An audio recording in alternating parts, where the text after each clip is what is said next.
Wild animals don't protect humans. They hunt us, avoid us, tolerate us at best, but they don't stand guard through the night while we grieve. Until they do. And when it happens, everything you thought you understood about nature shatters like glass. Robert Sullivan had driven 11 hours into Montana's Bob Marshall wilderness with one purpose: to be alone with his dead wife's ashes and the silence that had swallowed his life whole. 62 years old, professional wilderness photographer, and for the first time in 4 decades behind a camera, he didn't care about capturing anything. He just wanted to scatter Margaret's ashes in the kind of wild place she'd loved, complete the ritual, and figure out how to keep breathing. The campsite sat in a meadow clearing surrounded by dense pine forest, accessible only by a deteriorating fire road that discouraged casual visitors. Perfect. No people, no condolences, no one asking how he was holding up. The late September air carried the first bite of coming winter, and the afternoon light slanted golden through the trees as he set up his tent with mechanical precision. 35 years of camping together, and now he was doing it alone. He'd chosen this particular spot because Margaret had marked it on a map 6 years ago during their last trip here together. "When I die," she'd said, laughing then because death seemed impossibly far away, "scatter me somewhere the wolves can sing me home." She'd always loved wolves, had dragged him to Yellowstone 3 times just to hear them howl at dusk. Now here he was, keeping a promise to a ghost. Robert had just finished arranging the small cedar box containing her ashes on a flat rock near the tent, when movement caught his eye along the tree line. His body recognized danger before his mind processed it. 7 wolves emerged from the forest shadow like smoke taking shape. His heart stopped. They were grey wolves, their coats thick with approaching winter fur, ranging from the alpha female's nearly white chest to the dark charcoal of 2 younger males, large animals. The alpha had to weigh 130 pounds. They moved with that fluid coordination wolves have, spreading out as they entered the meadow, and every one of them was looking directly at him. Robert's hand moved instinctively toward his pack where he kept bear spray. His photographer's mind catalogued details even as adrenaline flooded his system. 7 individuals, likely a family pack, displaying territorial behavior in their home range. Wolves in Montana's Bob Marshall wilderness maintained territories spanning hundreds of square miles, and he'd just walked into the heart of someone's living room. They should be avoiding him. Wolves don't approach humans. Decades of hunting and fear had bred wariness into their bones. These wolves should have melted back into the forest the moment they scented him. Instead, they kept coming, not rushing, not stalking, just walking steadily across the meadow toward his camp, their eyes locked on him with an intensity that made his legs want to run, even as his mind screamed that running from wolves was the worst possible response. 70 yards, 50 yards, 40. Robert's fingers closed around the bear spray canister. His breath came shallow and fast. This was it. This was how it ended, alone in the wilderness, killed by the very animals Margaret had loved. There was something almost poetic about it, except he was too terrified to appreciate poetry. 30 yards. The pack began to circle, not rushing him, circling, moving around his camp in a wide arc, positioning themselves at intervals around the perimeter. Robert turned slowly, tracking their movement, his thumb on the spray trigger. The alpha female completed the circuit and stopped directly in front of his tent, facing him. And then she lay down. Robert's mind stuttered. Wolves don't lie down near humans. Wolves attack or flee. They don't settle themselves 10 feet from a tent entrance like a dog claiming its favorite spot. But that's exactly what she did, her massive body stretching out, her head up and alert, her eyes scanning the forest beyond him. One by one, the other 6 wolves settled into positions around the campsite, not a circle around him, a perimeter facing outward, like sentries taking up posts, like guards. The sun dropped behind the western peaks and the temperature plummeted. Robert stood frozen beside his tent, bear spray still in hand, his mind trying to categorize what he was seeing. This wasn't hunting behavior. Wolves coordinated pack hunts, yes, but not like this. This looked like protection formation, but that was impossible. Wolves didn't protect humans. They competed with humans. They saw humans as threats. Everything he'd read, everything he'd photographed in 20 years of wilderness work, said this behavior didn't exist. As darkness swallowed the meadow, the wolves remained, silent, watchful. The alpha female's ears swiveled at every sound from the forest. When an owl hooted, 3 heads turned in unison toward the sound, then returned to their vigilant scanning. Robert finally lowered the bear spray. His heart still hammered, but a different feeling crept through his fear. These wolves weren't leaving. And somehow, impossibly, he wasn't their focus. They were guarding him from something. Robert forced himself to breathe.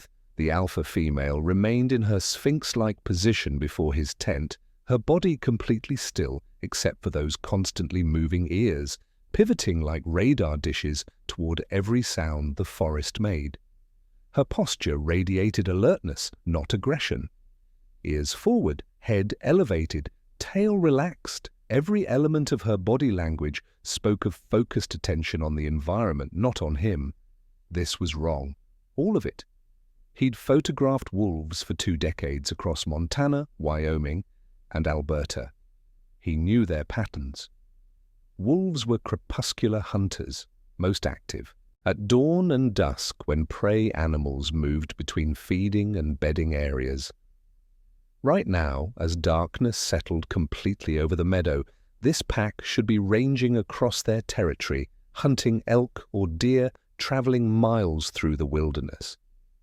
They should be anywhere but here, arranged in a protective formation around a human campsite. Yet here they stayed. The younger males positioned on the eastern and western flanks occasionally shifted their weight, their eyes gleaming amber when they caught the faint moonlight filtering through scattered clouds. One larger grey male to the north stood rather than lay, his chest held outward in a dominant posture that suggested he was the beta, second in command. But even he faced away from Robert, scanning the forest beyond. Robert finally moved, slowly lowering himself to sit on the ground near his tent. His legs had started shaking from standing rigid for so long. The alpha female's ears swiveled toward the sound of his movement, but she didn't turn her head, acknowledged but not concerned, as if his presence was expected, permitted. The temperature continued dropping. Robert's breath formed clouds in the air. He should retreat into his tent, into his sleeping bag, but the thought of being enclosed while 7 wolves held vigil outside seemed impossible. He needed to see them, needed to understand what was happening. An hour passed, then 2. The wolves shifted positions occasionally, stood and stretched, but none abandoned their posts. Their coordination was subtle but unmistakable. When one wolf stood to reposition, another's attention sharpened, compensating for the momentary gap in coverage. This was practiced behavior, pack cohesion built over years of cooperation. But cooperation to accomplish what? Protecting what? Robert's scientific mind catalogued theories and discarded them just as quickly. Territorial defense? No, they'd be chasing him away, not surrounding him. Curiosity about human presence? Wolves avoided humans. They didn't conduct surveillance operations. Rabies, no signs of the disease, no excessive salivation, no aggression, no lack of coordination. Every explanation failed. Around midnight, a branch cracked somewhere in the forest to the south. The sound was sharp, distinct, from the normal settling noises of wilderness at night. 3 wolves' heads turned in unison toward it. The alpha female rose to her feet in one fluid motion, her body tense, ears thrust forward. The beta male took 2 steps toward the sound, his posture suddenly aggressive, tail straight out, shoulders raised, hackles lifting along his spine. Robert's heart hammered. Something was out there. The wolves waited absolutely still, a frozen tableau of predatory readiness. Robert strained to hear what they heard, see what they saw. His human senses felt pathetically inadequate compared to the wolves' acute awareness. They could detect scents from over a mile away, hear frequencies he'd never register. 30 seconds passed. A minute? The tension held like a drawn bowstring. Then gradually the wolves relaxed. The alpha female settled back into her resting position. The beta male returned to his post. Whatever had made that sound had moved away or proven non-threatening. But the message was clear. They were monitoring the forest. Actively, deliberately. Robert looked at the alpha female's profile. The strong muzzle, the intelligent eyes, the ears that never stopped moving. Margaret would have wept to see this. She'd always insisted wolves were more sophisticated than science gave them credit for. They're not just predators, she'd argued during their last trip here. They're conscious. They make choices. He'd smiled at her romanticism then, kissed her forehead, reminded her he dealt in observable behavior, not anthropomorphism. Now, sitting in the dark with 7 wolves guarding his camp, he wasn't sure what he believed anymore. The cedar box containing Margaret's ashes sat undisturbed on the rock where he'd placed it. The wolves had walked past it, surely scented it, but hadn't investigated. They'd ignored his food supplies, his gear, everything except the perimeter they'd established, as if they weren't here for his possessions, as if they were here for him. At 2 a.m, Robert heard what the wolves had been listening for all along. Heavy footfalls, deliberate. Something massive moving through the forest to the north, snapping branches with the casual indifference of an animal that feared nothing. The sound was distinct from deer or elk. Those hoofed animals moved with lighter, quicker steps. This was the weight of pure power pushing through undergrowth. Grizzly bear. Robert's blood turned to ice water. Grizzlies in Montana's wilderness could weigh over 600 pounds, and in late September they were in hyperphagia, the desperate pre-hibernation feeding frenzy where they consumed up to 20,000 calories daily, foraging almost constantly. A bear in that state was unpredictable, motivated purely by the need to pack on fat before winter. And his campsite likely smelled interesting. The wolves reacted instantly. The alpha female rose to her feet, her body transformed from relaxed watchfulness to coiled readiness. Her hackles lifted along her spine, making her appear even larger. The beta male moved forward 3 paces, positioning himself between the approaching sound and Robert's tent. The other 5 wolves stood, their formation tightening, condensing into a defensive wall. They didn't run. Wolves typically avoided grizzlies when possible. A full-grown bear could kill a wolf with a single swipe of its massive paw. The smart move was retreat, find easier prey elsewhere, live to hunt another day. But these wolves held their ground. Robert's hands trembled as he slowly unzipped his tent, moving with agonizing care to keep the sound minimal. He needed to see this. His photographer's instinct overrode his terror. If he was going to die tonight, at least he'd witness something extraordinary first. Through the tent opening, he saw the grizzly emerge into the meadow. It was enormous. A male, judging by the massive shoulder hump and broad skull, probably weighing close to 500 pounds. Its fur was dark brown, almost black in the moonlight, and even from 60 feet away Robert could see the silver-tipped guard hairs that gave grizzlies their name. The bear paused at the forest edge, nose lifted, testing the air. It had scented something. Food, humans, wolves, all three. The alpha female didn't wait for the bear to decide. She stepped forward directly into the bear's line of approach, and her lips pulled back to exposed teeth designed to shear through flesh. A low growl rumbled from her chest, so deep Robert felt it vibrate in his own rib cage. The other wolves spread out slightly, creating a living barrier. Their body language was unmistakable: raised hackles, ears forward, tails held horizontal, weight balanced for explosive movement. This was threat display at its most primal. The grizzly stopped. Its small eyes, seemingly too small for that massive skull, fixed on the wolves. Bears and wolves competed for resources across their overlapping territories, occasionally clashed over carcasses, engaged in the eternal calculus of risk versus reward. A single wolf was no match for a grizzly. 7 wolves coordinating their defense was a different equation entirely.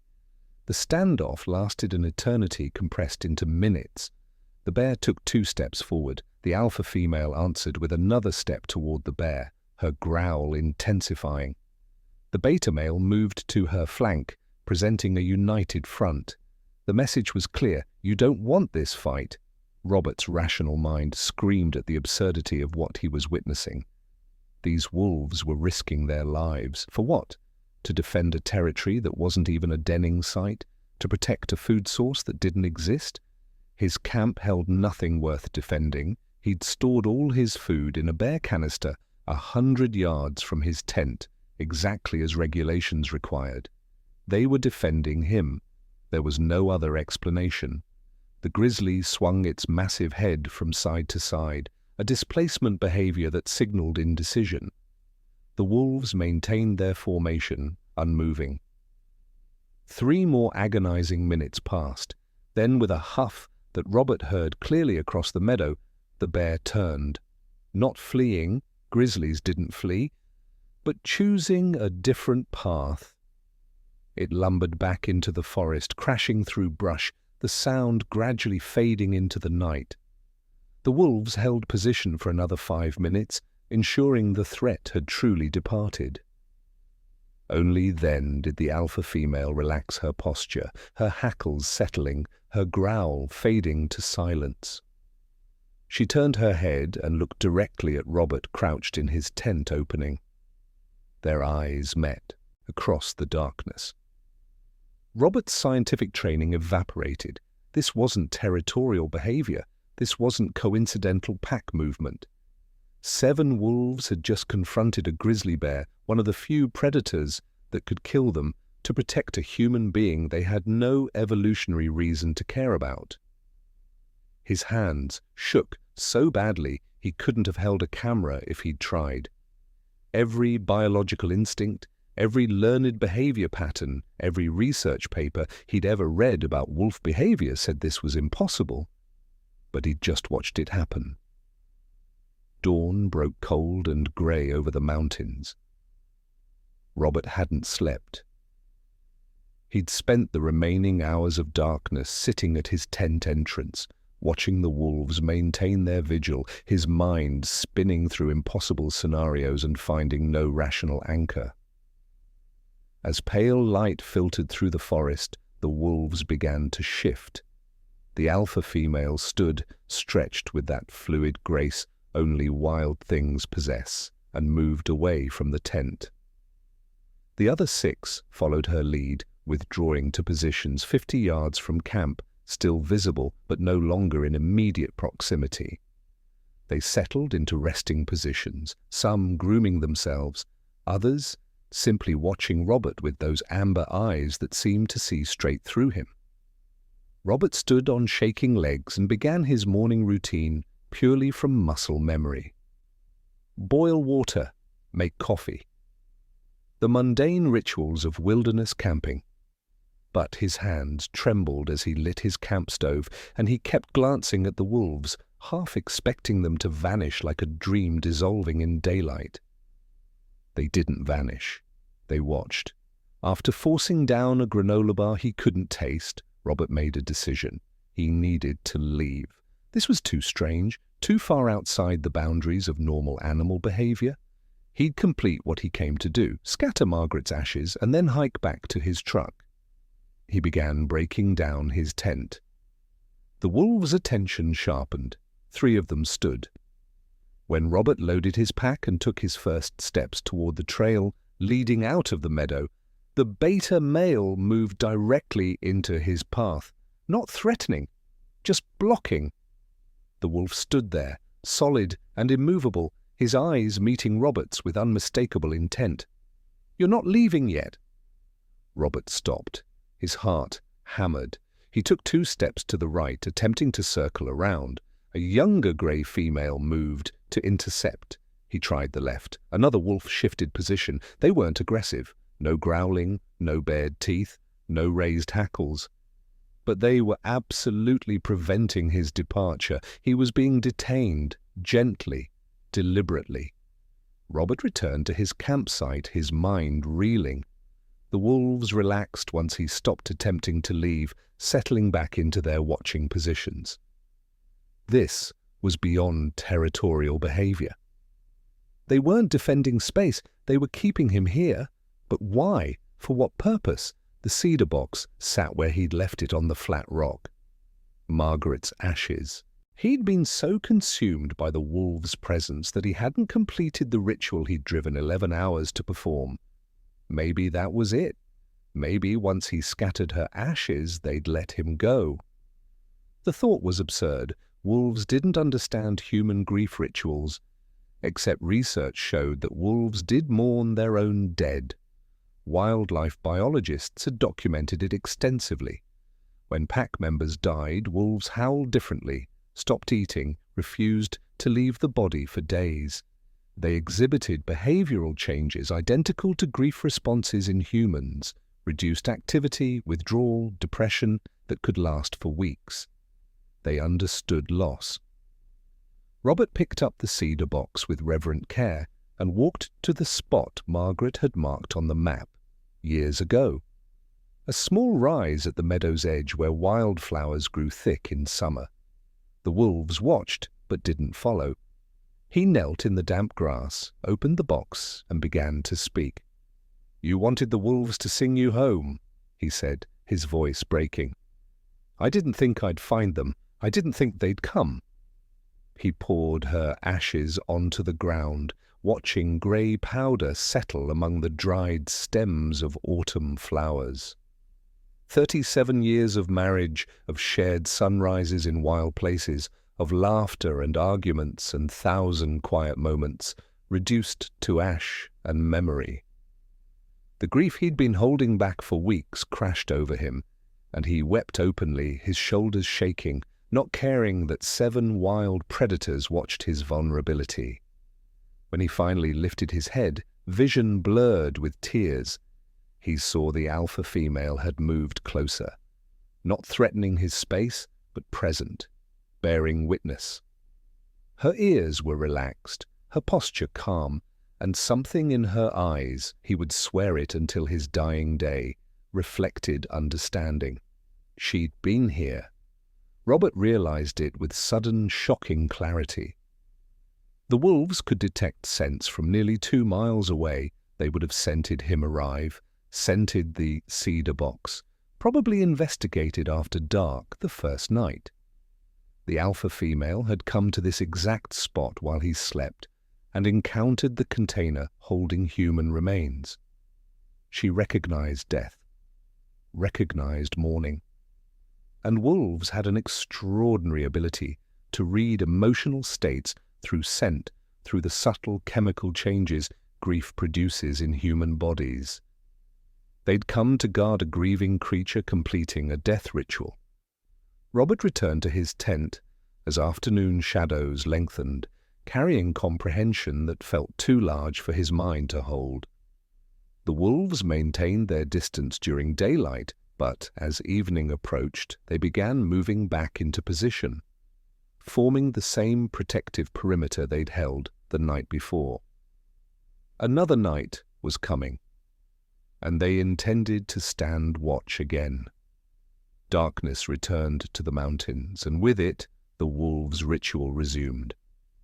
They moved into formation with the precision of soldiers who'd drilled together for years, each animal taking the same position.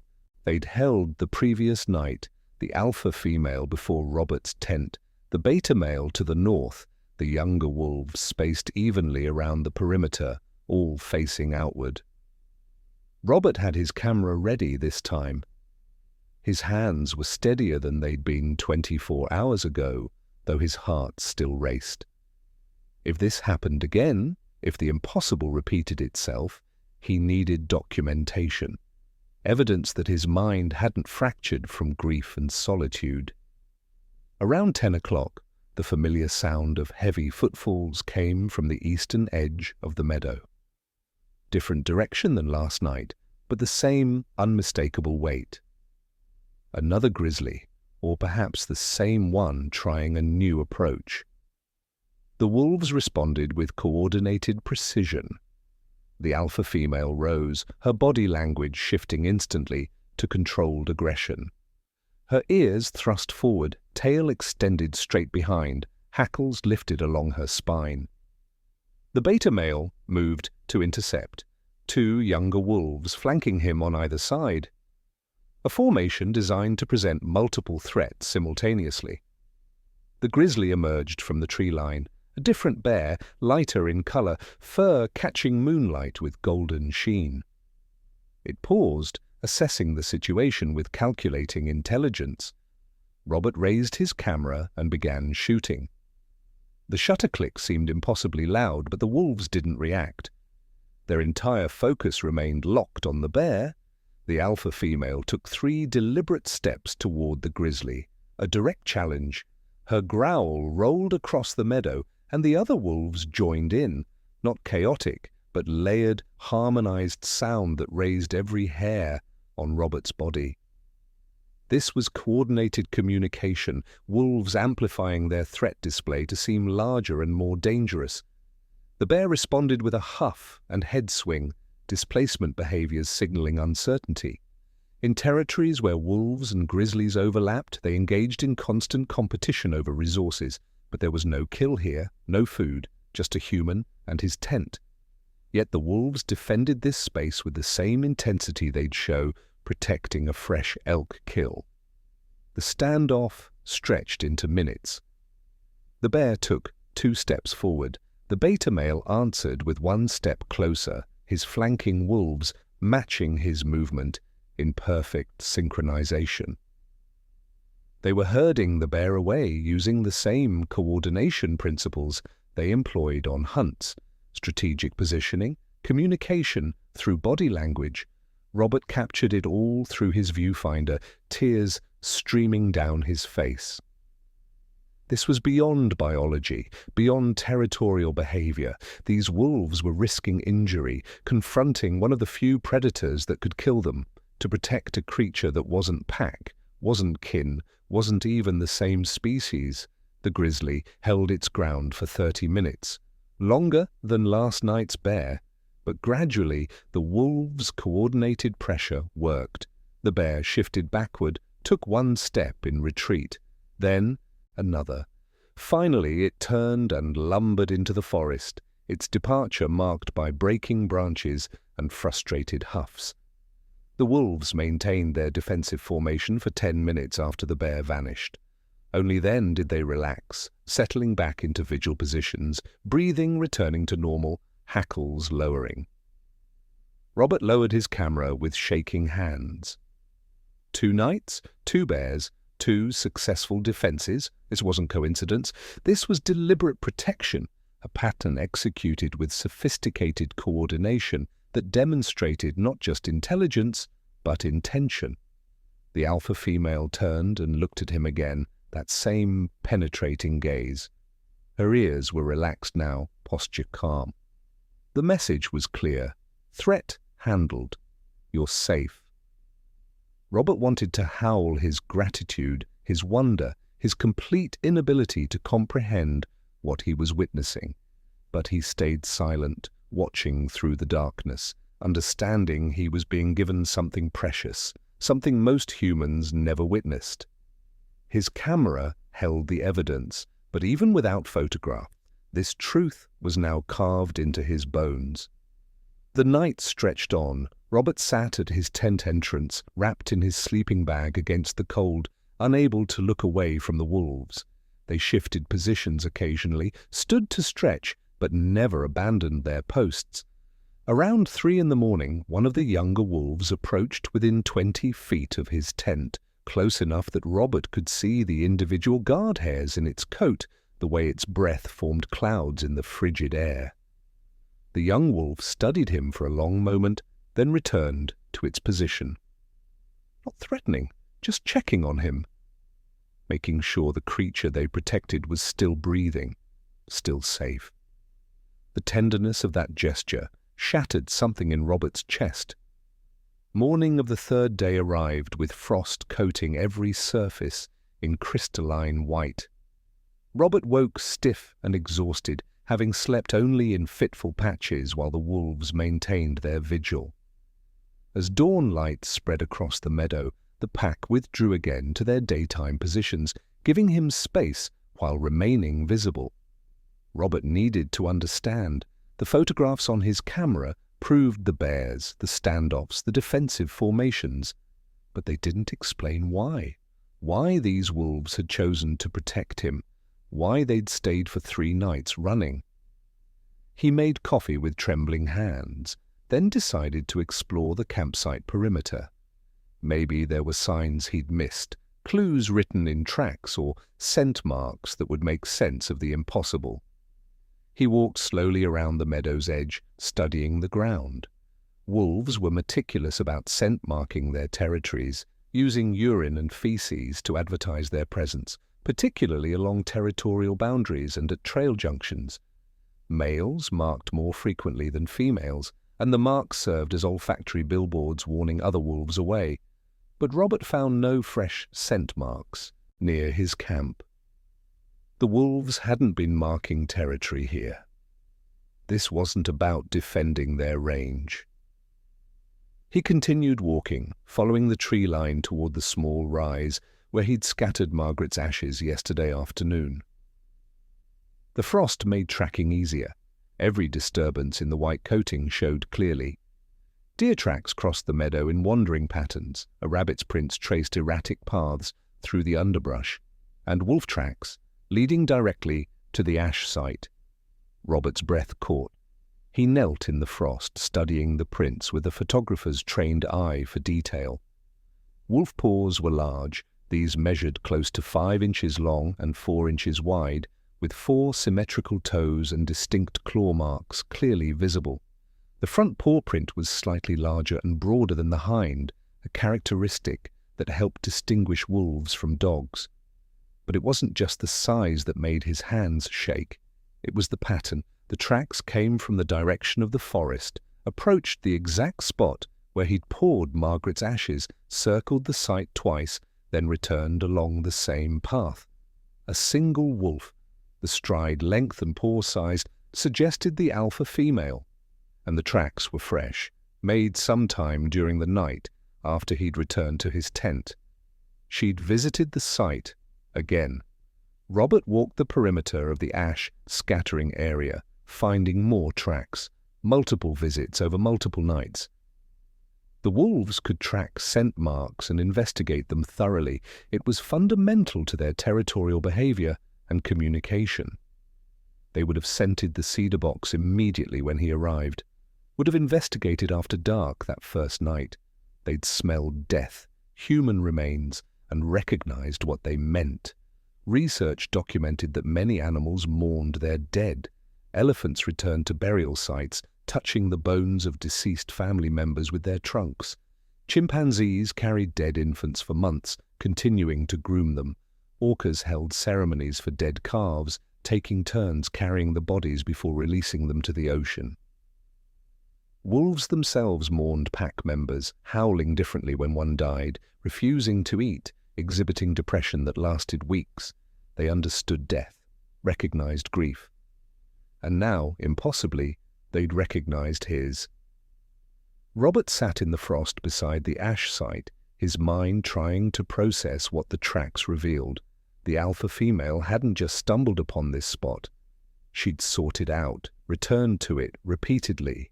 Bears had threatened this meadow 2 nights running, and both nights the wolves had driven them away, preventing any disturbance of the site where human ashes lay scattered among dried wildflowers.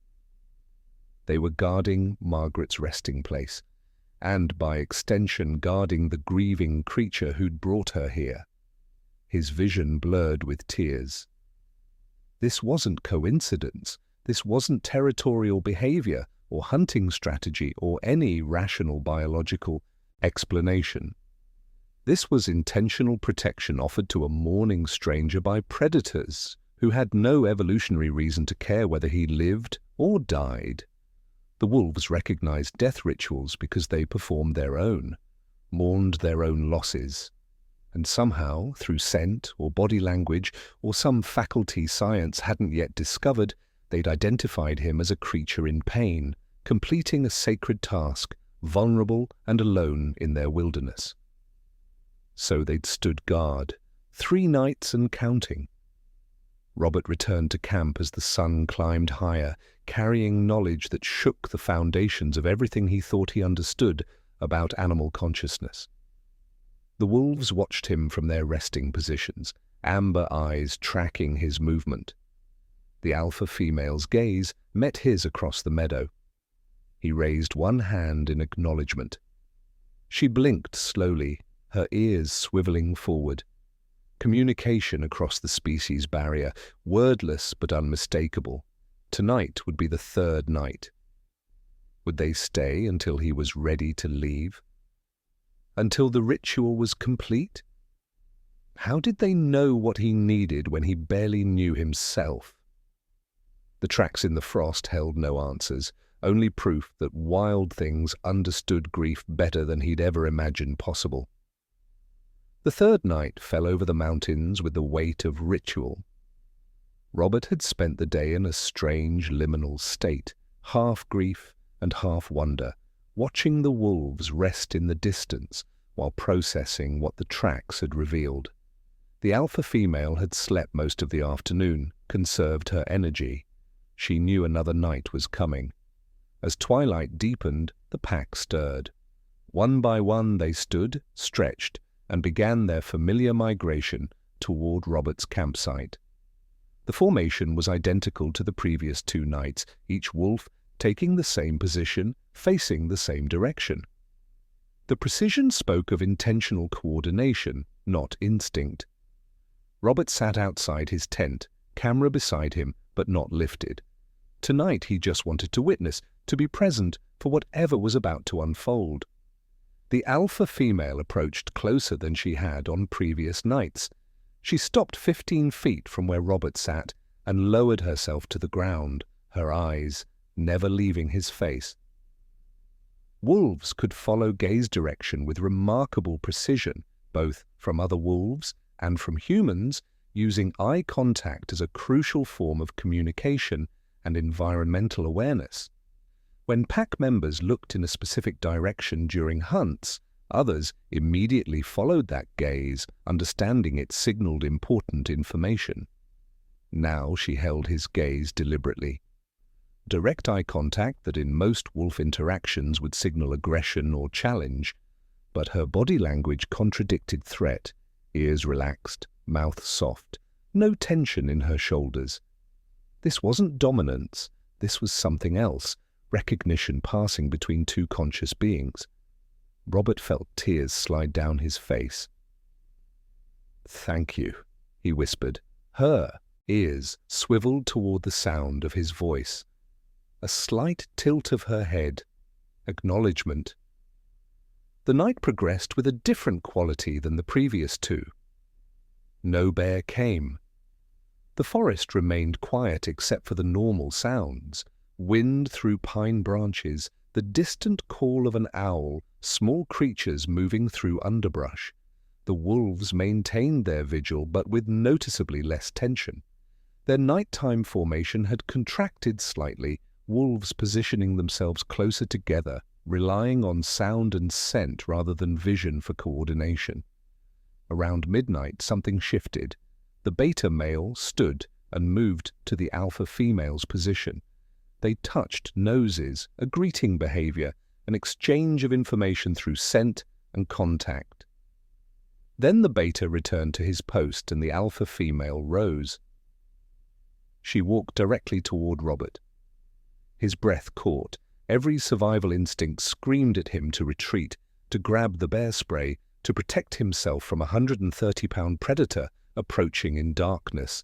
But he remained still, hands resting on his knees, making himself vulnerable in a way that went against every rational thought. The alpha female stopped 5 feet away, close enough that Robert could see the individual whiskers on her muzzle, the amber depths of her eyes catching moonlight. She studied him with an intensity that felt like being read, understood, known at some fundamental level that transcended species. Then she did something that stopped his heart. She lowered herself into a play bow, front legs extended, chest to the ground, rear elevated, the universal canine gesture of goodwill and non-aggression. But this wasn't play, this was communication, a deliberate message transmitted through body language across the divide between human and wolf. The gesture said, "I see you. I acknowledge your grief. You are safe here." Robert's entire body shook with silent sobs. He extended one trembling hand toward her, palm open, not reaching, but offering. The alpha female didn't move closer, didn't sniff his hand, but she held her position for 30 seconds, an eternity in wild animal time. Then she rose, turned, and walked back to her watching post. The other wolves had observed the entire exchange. When the alpha settled back into position, they relaxed further, some lying down completely, others sitting. The night watch continued, but with a different energy. Less vigilance against external threat and more simple presence. Witness to a human completing whatever sacred task required 3 nights in their territory. Robert sat in the darkness, overwhelmed by the sophistication of what he'd just experienced. These wolves weren't operating on simple instinct.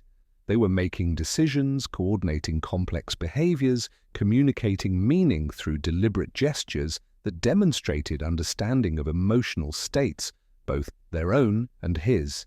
Leadership in wolf packs was more nuanced than alpha dominance, involving experienced individuals making tactical decisions based on context.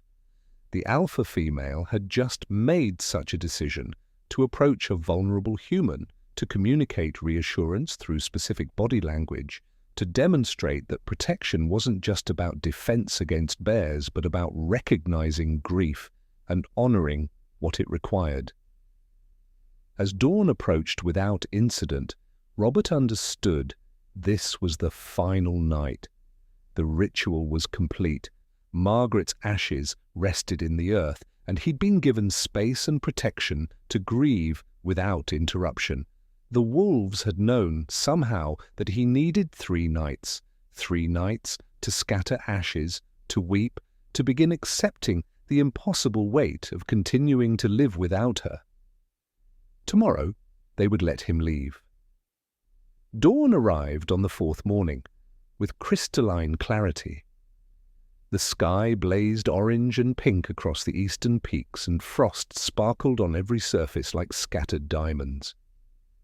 Robert woke to silence. The wolves had withdrawn before first light, giving him space for this final morning. He packed his gear slowly, reverently, as if dismantling an altar. The tent came down, the sleeping bag rolled tight. Every item returned to his pack with deliberate care. He was leaving today. The ritual was complete. Margaret's ashes rested in the earth she'd loved, and he'd been granted 3 nights of protection to grieve without fear. But before he left, he needed to see them one more time. The wolves rested in their daytime positions at the meadow's edge. Robert walked toward them, carrying only his camera and the empty cedar box. The alpha female's ears swiveled toward his approach, but she didn't rise. She watched him come, amber eyes tracking his movement with that penetrating awareness he'd felt all 3 nights. Robert stopped 30 feet away and knelt in the frost. He set the cedar box on the ground, the container that had held Margaret's ashes, now empty but still carrying her scent, an offering, evidence that the task was done. "I'm leaving now," he said quietly. His voice felt strange after days of silence. "Thank you for keeping watch, for protecting her resting place, for understanding what I needed when I didn't understand it myself." The alpha female stood. The other 6 wolves rose with her, forming a loose line facing Robert. Their body language was relaxed, ears forward but not aggressive, tails at neutral positions, postures open and attentive. They were listening, processing his words not through language but through tone, through the emotional content carried in his voice. Robert felt his throat tighten. He'd spent 20 years photographing wolves, writing about their biology and behavior, reducing them to observable patterns and ecological roles. But these 7 individuals had demonstrated something science struggled to acknowledge: intentional communication that transcended species barriers. They'd made deliberate choices to protect a grieving stranger, coordinated complex defensive behaviors, and adjusted their actions based on his emotional state over 3 consecutive nights. The alpha female took 3 steps toward him, stopped. Her gaze held his with an intensity that felt like recognition passing between equals. She lifted her head, and the sound that emerged was unlike anything Robert had heard before. She howled, not the territorial howl wolves used to warn away rival packs. Not the assembly howl that called pack members together before hunts. This was something different, a long, mournful note that rose and fell with haunting beauty, conveying emotion that transcended simple communication of location or pack size. Wolves had been observed howling to express grief for lost pack members. This carried that same quality, acknowledgement of loss, of pain, of the universal experience of mourning. One by one, the other wolves joined her, 7 voices harmonizing in complex layers, each distinct in pitch and tone, creating a choral composition that seemed to contain all the sorrow and wonder of the past 3 days. The sound echoed across the meadow, through the forest, rising into the morning sky like a prayer. Robert's vision blurred with tears. Without conscious thought, he tilted his head back and howled with them. The sound that emerged from his throat was raw, unpolished, nothing like their practiced harmony, but he poured everything into it. 37 years of marriage, weeks of unbearable grief, 3 nights of impossible protection, gratitude for creatures who'd shown him that the boundaries between species were more permeable than he'd ever imagined. The wolves didn't stop when he joined them. They continued, weaving his broken human howl into their song, creating a call and response across species that sent chills down Robert's spine. They were answering him, including him.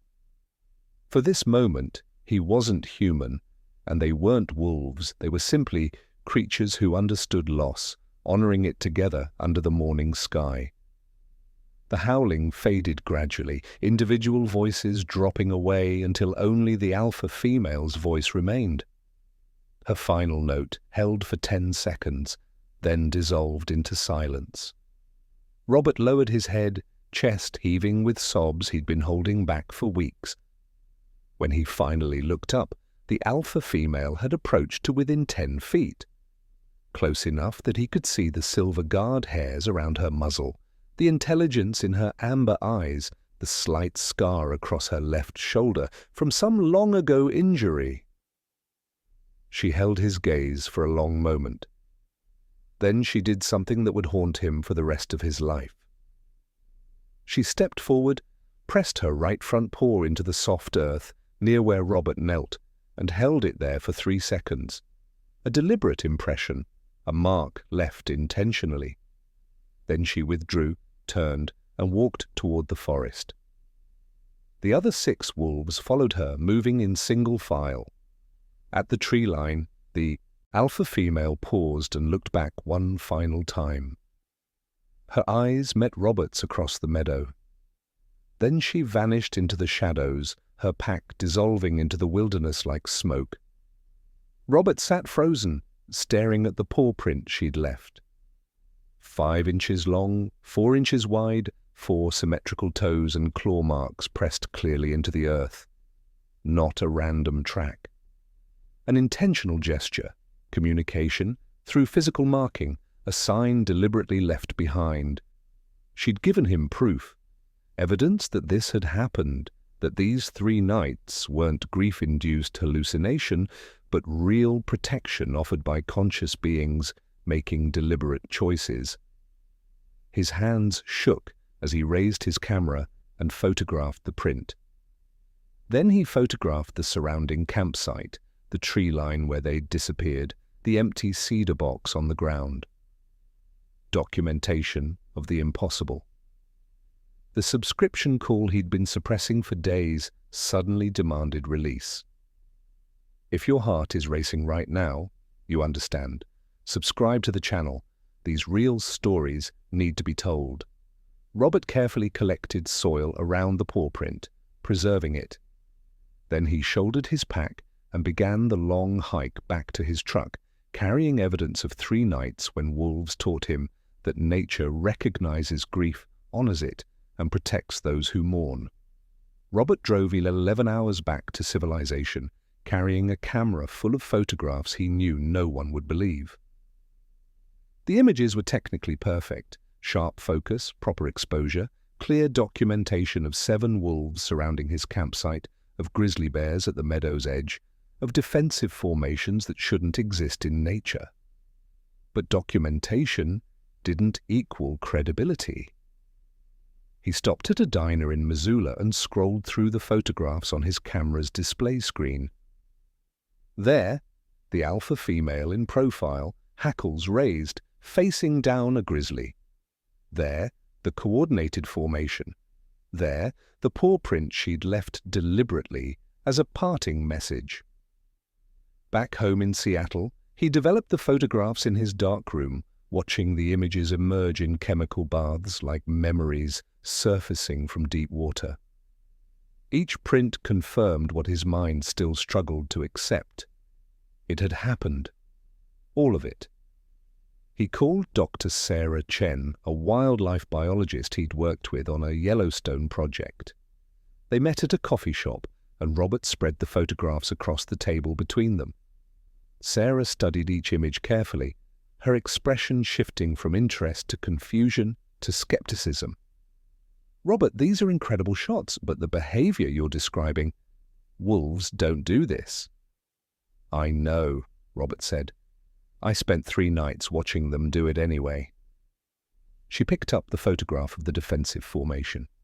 "This looks like coordinated pack strategy, but reversed, like they're defending rather than pursuing."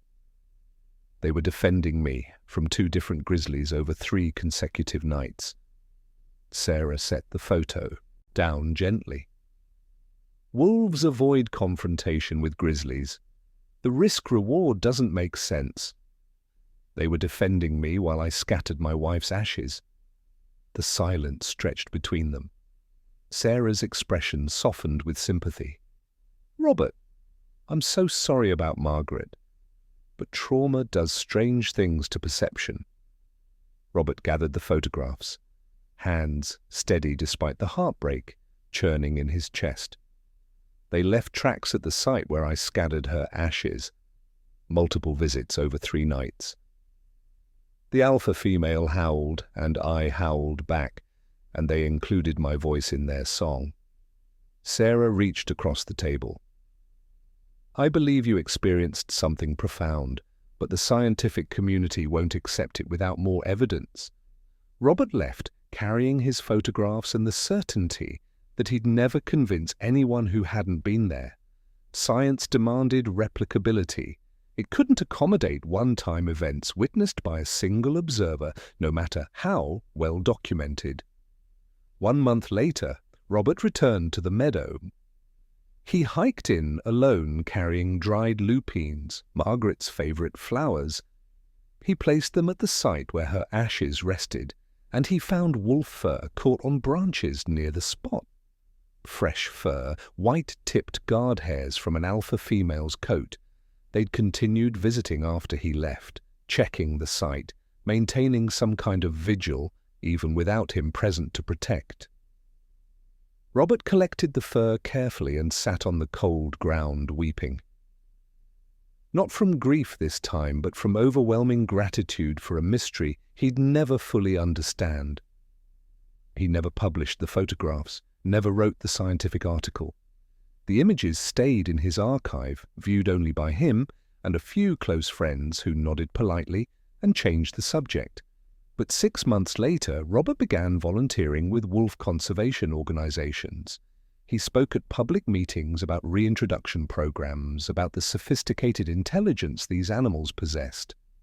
When people asked why he was so passionate, he showed them one photograph, the alpha female's eyes meeting his across the darkness, amber gaze holding recognition. Wolves are wiser than we comprehend, he told audiences. They're capable of compassion, of complex decision-making, of recognizing grief in other species. I know this because I experienced it. Some people believed him, most didn't. But Robert had stopped needing their belief. He carried his own proof, photographs, preserved fur, soil containing a deliberately left paw print, and most importantly, the bone-deep certainty that nature recognizes mourning and sometimes offers protection to creatures completing death rituals. If you believe in a special connection with animals, write "they're wiser than us" in the comments. Share your own experience with animal intelligence below. Margaret had been right all along. Wolves weren't just predators, they were conscious beings making choices, expressing emotions, communicating across the barriers humans erected between themselves and the wild. On the first anniversary of Margaret's death, Robert returned to the meadow a third time. Snow covered the ground, and winter had transformed the landscape into crystalline silence.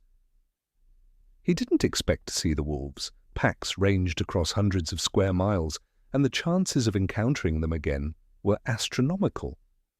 But as he knelt at Margaret's resting place, he heard it. Distant howling from the ridgeline above the meadow. 7 distinct voices harmonizing in the cold air, carrying across the wilderness. They were still here, still singing in the territory where they'd once stood, guard over a grieving stranger. Robert howled back, his voice breaking with emotion.